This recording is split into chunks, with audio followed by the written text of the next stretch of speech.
볼까요? 은퇴 설계를 이제 해야 되는데 왜 필요한지에 대한 것들은 이제 좀 더 세부적으로 한번 들어가 보면 그 세부적으로 들어가는 것들을 세 가지로 크게 얘기해 볼 수가 있습니다. 이런 것들을 우리가 요즘 보면은 신문이나 이런 기획기사나 이런 거 보면 거의 매일 또는 2, 3일에 한 번씩은 은퇴와 관련된, 노후와 관련된 이런 얘기, 기사가 나오죠. 그런 것들을 크게 분류해보면 사회 환경이 변했기 때문에 그리고 인구 구조, 가족 문화 이런 것들이 변했기 때문에 또 환경이 변했기 때문에 이런 것들이 은퇴 설계가 필요하다는 것이 뭐 항상 기사화되는 내용들입니다. 이런 것들을 다 아는 얘기지만 조금 더 정리해 볼게요. 왜 필요한지에 대해서. 자, 금융환경이 과거와는 다르게 우리 부모님 세대하고는 다르게 많이 변해 있습니다. 그 변화는 기점이 언제였냐면 아시다시피 IMF 이후였어요. IMF. 그 이전까지의 우리 경제는 성장 일로에 있었고 뭐 그것이 영원히 계속될 줄 알았죠.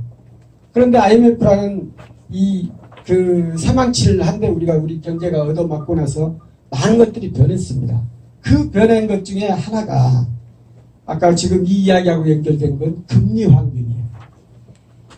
지금 뭐 우리 연세에 오신 분들 다 그 나이대니까 다 아시겠지만 우리가 저기 재형저축이라는 거 있잖아요. 재형저축. 재형저축의 금리가 초반에 얼마였는지 기억나세요? 33%대였어요. 지금은 상상할 수 없는 고리죠. 지금 그걸 받을 수 있는 건 사기꾼을 만나는 방법밖에 없습니다. 그때의 금리 환경이 지금하고 어떻게 다르냐. 예를 들어 그때 33%대의 금리라면 1억을 저축을 해놓으면 33% 3,300만 원을 받았다는 1년에 1억만 가지면 그럼 10억이면은 3억 3천 이런 어마어마한 돈을 받았기 때문에요. 금리가 그렇게 높았을 때는 사실은 별 걱정하지 않아도 됐어요. 근데 지금은 어떻습니까? 지금 적금 한번 들어보셨는지 모르겠는데 지금 적금 금리 1.2% 2.5% 줍니다. 근데 그것도 2%대까지 가까워지면 아주 고마운 거예요. 이런 금리 환경. 다시 이야기하면 1억을 맡기면 1년 내내 한 200도 못 받는다는 얘기예요. 그럼 한 달에 얼마입니까? 뭐 15만 원대 받는다는 얘기예요. 15만 원 갖고 살 수 있나요? 옛날에 그 뭐 33%대는 한 달에 한 300 가까이 받으면 살 수 있었잖아요. 1억이라는 돈이 참 컸었는데 지금은 금리 때문에 이렇게 완전히 우리가 은퇴 설계하는데 결정적으로 어렵게 돼 있다는 얘기예요. 뭐 한 2, 3억 이렇게 정년 퇴임할 때 퇴직금으로 하더라도 그것 가지고는 예전처럼 살 수가 없다는 얘기입니다. 이런 금리 환경의 변화. 그 다음에 근로 환경을 보면 예전에는 뭐 일하는 데 있어서 내가 일자리를 찾으면 지금보다는 훨씬 쉬웠을 거예요. 그런데 IMF 이후에 우리 사회 환경은 50대 초반까지만 직장을 다닐 수 있어도 오래 다녔다고 이야기하는 시대가 됐습니다.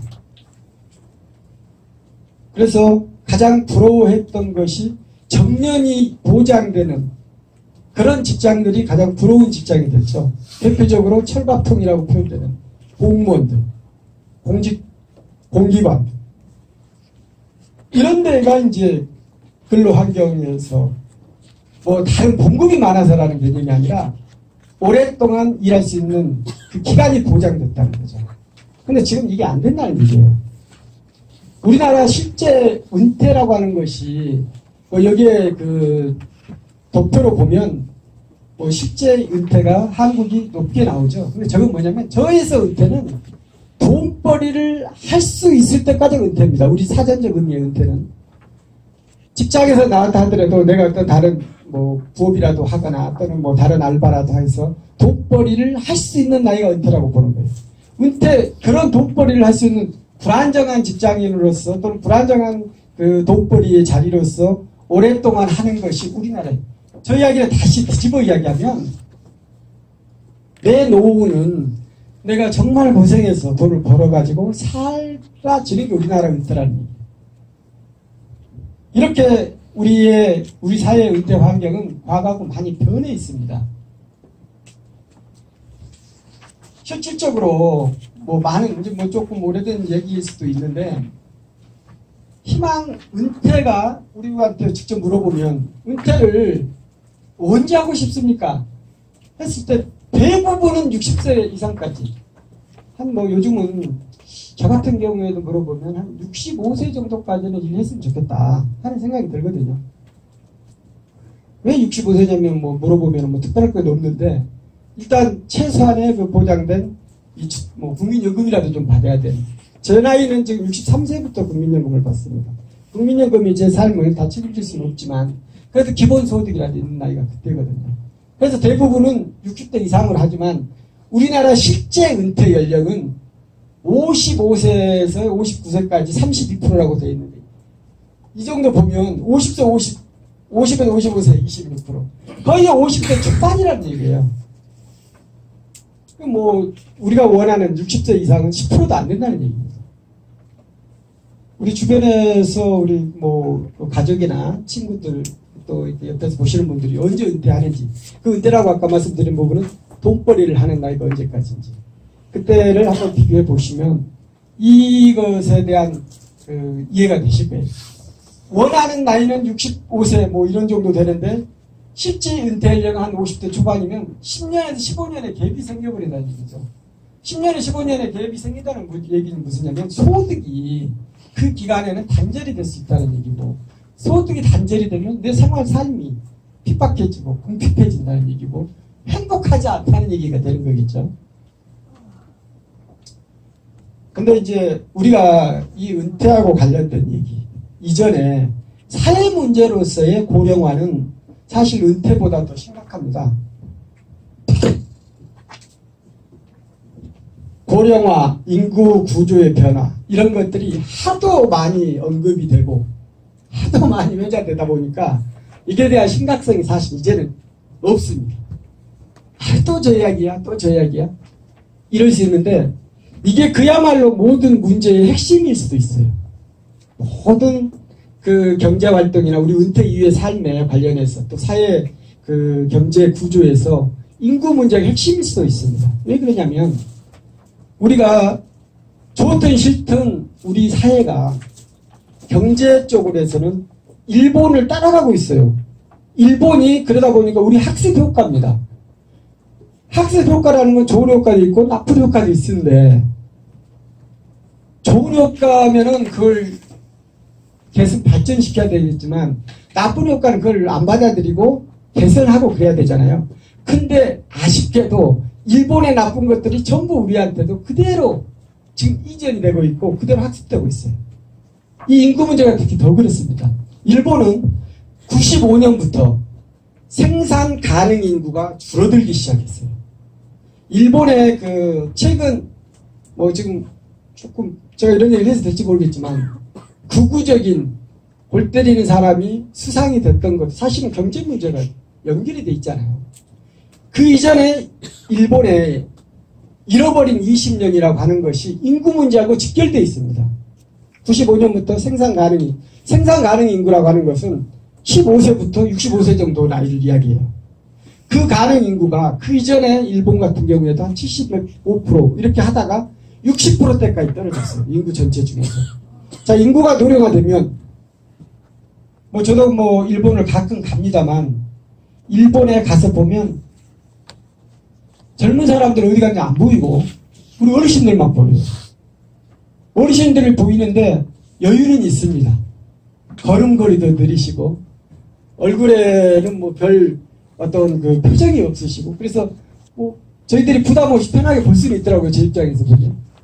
근데 그 노인들만 보인다는 얘기. 노인들만 보인다는 얘기는 뭐냐면 경제적으로 보면 이 노령화가 얼마나 큰 문제를 야기할 수 있냐면 다 아시잖아요. 노령화가 되면 어떻습니까? 우리 어르신들 돈이 있어도 돈 씁니까? 돈이 있어도 돈을 제대로 소비를 안 해줘요. 우리 현대 사회는 대량 소비와 대량 공급 사회입니다. 돈이, 그분들은 뭐, 그래도 어느 정도, 일본 같은 경우만 해도 노후가 어느 정도 잘 보장이 돼 있고 준비가 돼 있는 사회거든요. 선진국이다 보니까. 근데 그분들이 설령 돈이 있다라도 안 쓴다는 얘기는 뭐냐면 소비, 경제의 가장 두 축인 소비와 생산 측면에서 생산은 기술 발전하니까 막 늘어나죠. 대량 공급이 가능한 그대로 유지가 됩니다. 근데 그것들을 뒷받침해 줘야 될 소비는 이 노래가 되면서 단절이 돼버리는 거예요. 단절이 되면 어떻게 되냐면 소비가 무너지면 공급이 넘쳐나고 공급이 넘쳐나면 이 디플레이션이라는 게 생기고 그러면 경제 활력은 점점 더 떨어지는 거죠. 사회가. 그럼 사회가 이게 활기도 없고 어떤 뭐 경제적으로 계속 마이너스 성장, 일본도 사실 마이너스 성장을 많이 했습니다. 근데 그러한 문제를 우리가 갖고 가는 거예요. 20년 정도의 시절도. 현재 우리나라는 나중에 뭐 통계적으로 나올 때 보면 이미 고령화 사회에 접어들었고 한 2년 전부터 한 20년 후에는 우리 사회가 아까 얘기한 생산 가능 인구의 비중이 60%대로 일본 수준으로 일본의 한 95년 수준으로 떨어집니다. 그 떨어지면 생산력도 떨어지지만 소비가 진작이 안 되고 소비가 진작이 안 되면 생산에 과잉 생산이 돼가지고 디플레이션이 나오고 디플레이션이 나오면 더욱더 경제는 불확실해지고 점점 더 침체되고 이런 악순환이 경제에 영향을 미치는데 그의 가장 기본이 인구 구조의 변화에서 온다는 얘기예요. 장수가 축복이냐 하는 부분에 대해서 생각해 볼 수 있는 측면이라면 이 인구 구조에서 보면 그렇게 축복일 수는 없어요. 어르신들이 일본 같은 경우에도 아이들은 200만이 줄어들 때 그 숫자가 어른들은 700만이 늘어나는 그런 시대라면 이게 경제 구조가 심지어는 뭐 아이들 기저귀보다 어르신들의 기저귀가 이제 더 소비가 많아져 그런 사회가 된 거거든요. 그래서 인구 구조는 상당히 경제에 문제가 된다. 그런 말씀을 드리고 우리나라는 불행하게도 불행하게 뭐든지 빠른 게 아니라 상당히 빨라서 좋은 면이 너무 많은 나라인데 불행하게도 이 부분은 빨라서 좋은 게 하나도 없는데도 제일 빠릅니다. 고령화 사회가 여기에 표로 보시면 초고령화라고 그러고 이제 뭐 65세 이상 비중이 7%냐 14%냐 20%냐를 가지고 고령화 사회, 고령사회, 초고령사회 이렇게 구분을 하는데 이 세 단계로 넘어가는 어르신들이 많아지는 과정이 프랑스 같은 데는 154년이 걸린 걸 우리나라 26년에 해냅니다. 정말 빠르게 해내고 있어요. 이처럼 일본만 해도 36년 걸리는 걸 우리는 26년에 해내고 있어요. 이처럼 빨라집니다. 그러면 여기서 오는 후유증이 아까 말씀드린 그런 경제에 불확실성 내지는 경제에 악영향을 미치는 부분에 훨씬 더 데미지가 크게 작용을 한다는 얘기예요. 이처럼 우리 사회가 고령화 사회로 가면서 문제가 많아집니다.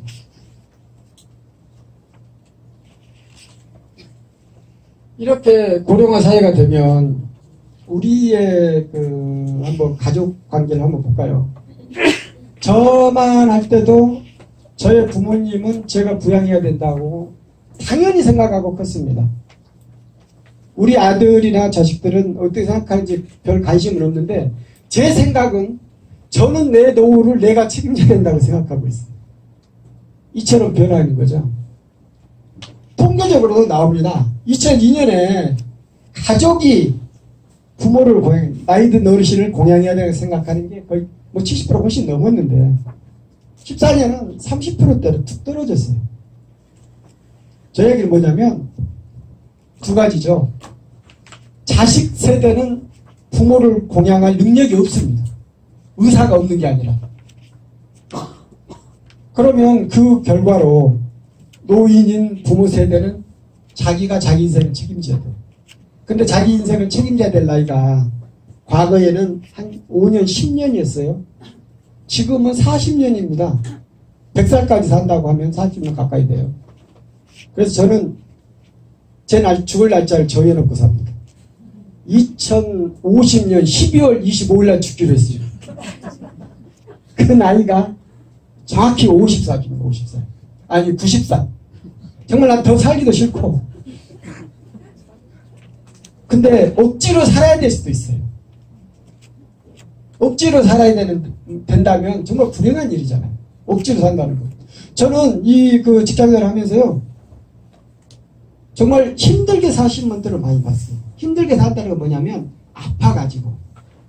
아파서 돈이 있으신 분들은 간병인도 구하고 그래도 제대로 된 치료를 받는데 그나마 좀 낫죠. 그렇지 않으신 분들은 아파서 힘들게 사시는 분들 많이 봤거든요. 얼마나 힘든 일이에요. 불행한 일이에요.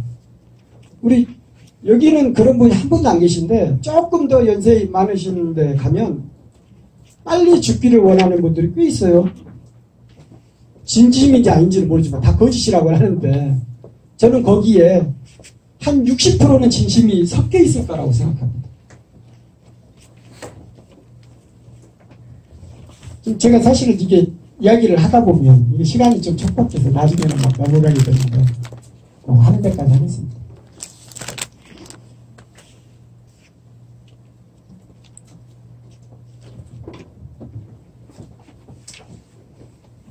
이제 거의 다 오신 것 같아요. 자리가 조금 많이.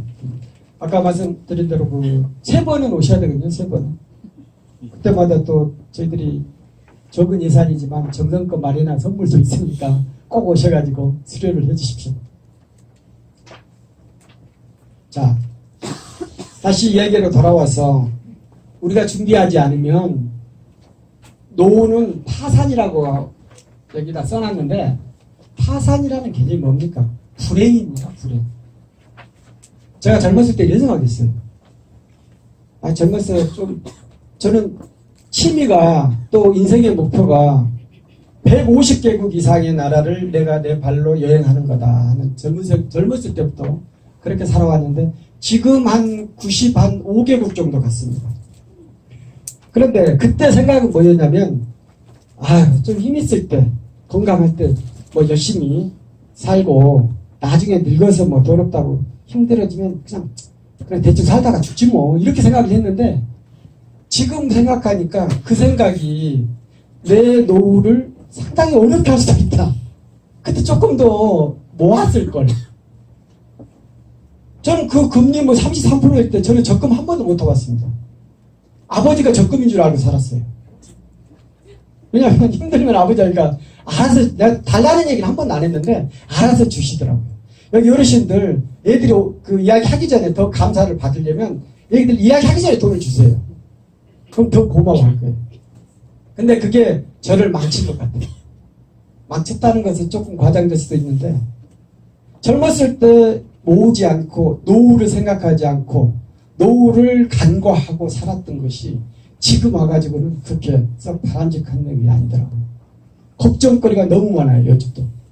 저도 이제 은퇴 한 3년 남았는데 저도 사실 이런 강의를 한다는 자격이 없는데 지금이라도 저도 똑같은 고민을 하면서 또 오신 분들하고 같이 고민을 나누고자 이런 강의도 하고는 있습니다만 그렇게 살았거든요.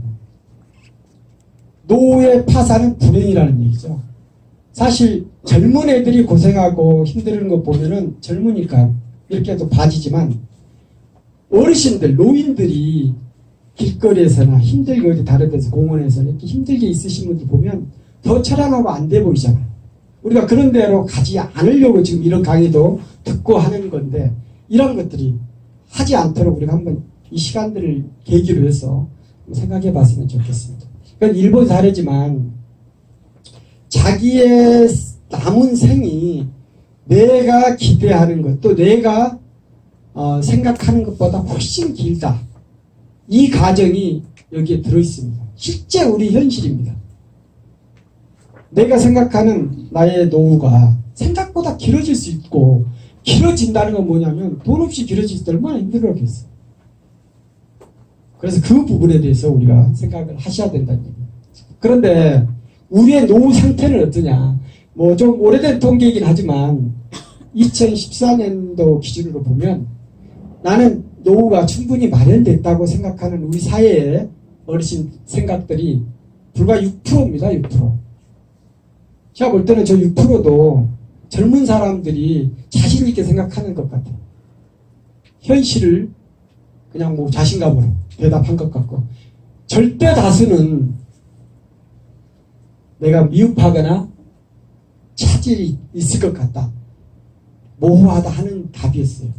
이게 여기 오신 분들은 근데 뭐 대부분 최소한 저축이나 투자를 하고 있고 준비를 충분히 해왔기 때문에 잘 돼 있다는 한 20% 내외의 어르신들이라고 생각합니다. 그러시죠? 어르신 다 잘 돼 있으시죠? 연금수혜자니까. 그러니까 제일 부러운 사람이 연금수혜자예요. 나중에 얘기 나오죠. 뭐 여담입니다만 제가 시골 아주 깡촌에서 살았는데, 우리 동네 그 조그만 마을에서 대학을 나온 사람 제 친구 중에 저밖에 없습니다. 그러다 보니까 노후도 제일 그러면은 나아야 되잖아요. 지금 제 시골 친구 중에 가장 노후가 잘 돼 있다고 생각되는 친구들이 어떤 친구냐면, 중학교 졸업하고 고등학교 검정고시해서 구급 공무원으로 그 당시에 취업을 해갖고, 그 구급 공무원으로 있으면서 그 옆자리 구급 공무원 아가씨하고 결혼해가지고 지금 둘이 다 공무원이 줄고, 한 명은 동장하고 있고 한 명은 지금 뭐 그 옆에 같은 구청에서 근무하고 있습니다만, 그 친구가 최고예요. 그 친구만큼 노후가 잘 되어 있는 사람. 왜 그러냐? 두 분의 공무원 연금이면 제가 생각하는 그 노후는 충분히 하고도 남죠. 이게 뭐, 그리고 제가 여행을 하다 보면 가장 부담 없이 여행을 다니신 분들이 교직에 계셨던 부부 교사들, 이분들이 가장 부담 없이 여행을 오시더라고요. 그 연금이, 군인연금 받으신 분도 있잖아요. 군인연금은 뭐 제일 좋습니다만, 부부가 군인연금을 같이 받기는 어려우니까. 근데 한 분으로도 충분하더라고요, 군인연금은. 아무튼 뭐 이렇게 우리 사회가 지금 노후 준비가 이 정도밖에 안 돼 있는 거예요. 연금이라고 하는 공적연금이 우리나라에 뭐 지금 이야기한 몇 가지가 있습니다만, 그 연금이라고 하는 것이 이제 소득 대체는 좀 어려운 얘기일 수 있는데, 내가 과거에 마지막에 그 연금을 타기 직전에 직장생활 할 때 뭐 100이라는 숫자를 받았으면 연금이 그럼 그 뒤로는 얼마 정도를 받고 있느냐 하는 이제 소득 대체율이라고 하는데, 우리나라는 그마저도 많이 부족합니다. 뭐 42%라고 하는데, 저 42% 제가 볼 때는 좀 많은 것 같고, 더 문제는 저런 공적연금을 받는 사람이 절대 소수라는 얘기예요. 그러면 나머지 분들은 연금 자체도 없고, 그럼 뭐 뭘 갖고 사냐? 금리도 낮고, 뭐 나중에 이야기 나올 수 있는데, 뭐 돈 나올 때가 많지가 않잖아요. 재산이 있다 하더라도 부동산이 절대 다수. 그래서 이제 참 어려운 상황에 우리 사회가 노후를 준비해 오고 있고, 또 노후 준비가 덜 돼 있는데, 사실은 노후는 꼭 돈만의 문제는 아니잖아요.